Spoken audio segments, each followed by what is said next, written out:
Okay, what up ladies and gents, it's your favorite Asian robot right here. Hopefully, your favorite official content creator for the First Descendant.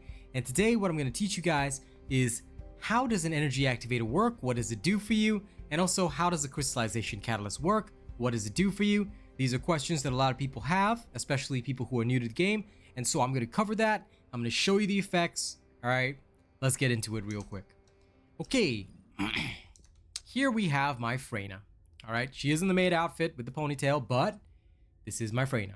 Alright, she is mastery level 40 right now. The descendant level is 40, and sorry, not mastery level. The descendant level is 40, and you need to be at level 40 in order to use a crystallization catalyst. I'm going to walk you through the process of using the energy activator and the crystallization catalyst on Freyna, and I'll also explain the effects for weapons, the same thing.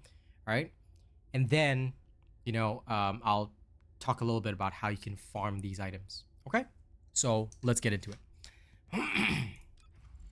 For your descendant, right, let me just go to this one here. Okay, at base your descendant has 50 module capacity. All right, this is at level 40, and assuming you've gotten enough mastery ranks to up your module capacity, you've got 50 right here. The first thing we're going to talk about is max capacity up. This is done with an energy activator. So when you press this button right here, in fact, let me just turn my cam off so you can see it. Okay, cam, off we go. When you press that, it'll say use an energy activator, and it will say you can permanently increase max capacity by consuming one energy activator. Max capacity increase can only be applied one time. And here's the other thing. Let's say you put an energy activator in a normal descendant that has an ultimate version. Let's say you've got normal Glay, and later on you get ultimate Glay. The energy activator does not carry over to ultimate Glay. Ultimate Glay counts as its own descendant. All right. So we're now going to put an energy activator into Freyna, execute it. Now Freyna's capacity goes up to 70. All right. So she is still, as you can see, level 40. She now has 70 capacity. And if I were to put in a melee mod, just as an example, so let's put in my Tonfa, like so, she now goes up to 80 capacity. All right. So this will apply across the other builds that you have and whatnot. But once done, this is what it looks like. Okay. This is what happens when you include an energy activator. Now, the next thing that you are going to need to include is the crystallization catalyst. Crystallization catalysts are used to assign slots. Okay. So at default, Freyna has 2 rutile sockets. Okay. You are going to be able to apply a socket to any one of these module slots with a crystallization catalyst. So what do?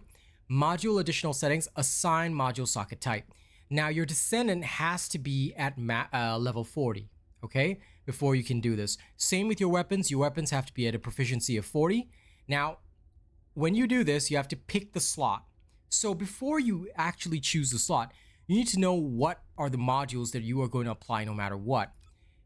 For both her DOT style as well as for her boss killer style, you are most likely going to have increased defense, toxic specialist, increased hit points, all this kind of stuff, right? So since you know that you're going to have those, I would really, and since increased hit points is common across the board, what you're going to do is that here you are going to assign a new module socket type, okay? And you're going to put in the C type socket. That's the cerulean socket. Why?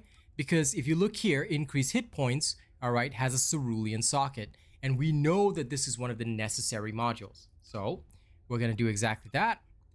All right, because if you assign the wrong socket, what will happen is that any module that is not of the socket type that goes into a module slot with a socket will be doubled in mod cost. I'll show you this in a second. All right, so we're going to put in a cerulean slot right here, and it will, assigning a socket type resets the descendant level. Your descendant is going to go back to level 1.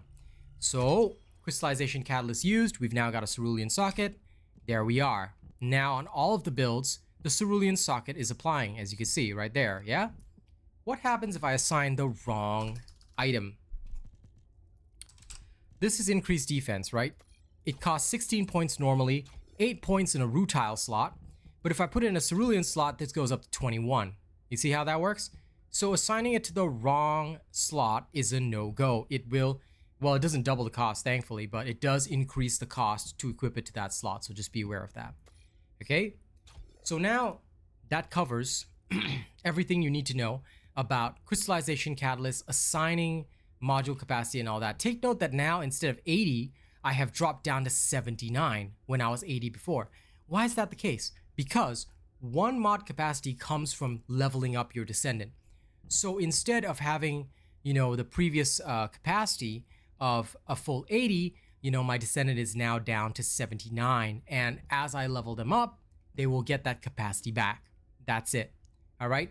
The plus 20 from the energy activator still applies no matter what, but the extra 1 comes from your levels. All right. So now I'm going to have to re-level Freyna. This covers what the crystallization catalyst and the energy activator does. Now, the key thing is, how do you farm these materials? Because these materials, there are so many guides out there that say, how do you fast farm an energy activator? Well, it's all kind of not true because you cannot fast farm it. I'll explain why. Okay, let me just exit without saving. So later on, I'll add all this stuff in. Okay. Challenge completed, huh? All right. If you now go to your access info, as I've shown you in my farming video, okay, you can go to crystallization catalyst and energy activator. Each of these materials, let's say for the energy activator, each of these materials can literally only be found in one spot. You cannot fast farm it because there's no other spot to get it. You simply have to go to the outpost, get the low carbon activator for this one. You have to go farming around the vaults, all right, with Enzo usually, to get the conductive metallic foil. For the plasma heat battery, it's literally only available in 2 hard mode missions. Well, you can also go to the normal mode missions, but the hard mode missions are drop a bit more, so it's better to go hard mode. And for the polyatomic ion particles, again, this only drops in mission areas in hard mode. There is no easy mode of farming this. So you cannot fast farm it because it literally only drops in one place. Now, there is a specific location that drops a bit more since this one is a monster drop. But again, your speed of farming is going to depend on your speed of killing the monsters and completing the mission. FYI, the fastest way to do this is command relay. All right. Last but not least, this is where everybody gets slowed down. You need an energy activator blueprint in order to create the energy activator in the first place. Where do you get it? Amorphous materials. There are so many amorphous materials out there, by the way. Sorry about the throat. As you know, it's not very healthy, but that's how it is. But these amorphous patterns all require a 3% or 6% chance. Let me show you. If I go to my consumables and amorphous materials, most of these can drop an energy activator with a 6% chance. These are for the hard mode materials, okay? For the easy mode materials, it's usually about 3%. So there's no fast way of farming an energy activator. All you can really do is gather the materials and then, open them all up and see whether or not you're lucky. That's literally the only way to go through it. I wish there was an easier way of doing it, but unfortunately, there really isn't. So this is how you farm your energy activated blueprints. The same thing for the crystallization catalyst. For the normal mode, it's 15%. So the rare amorphous patterns, 15%.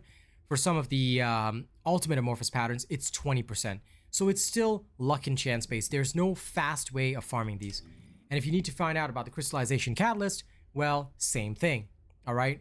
The materials can all be obtained in the field, like this one from the Agna Desert. You open up vaults.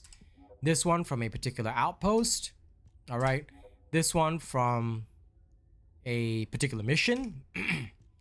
This one also from a mission monster. All right.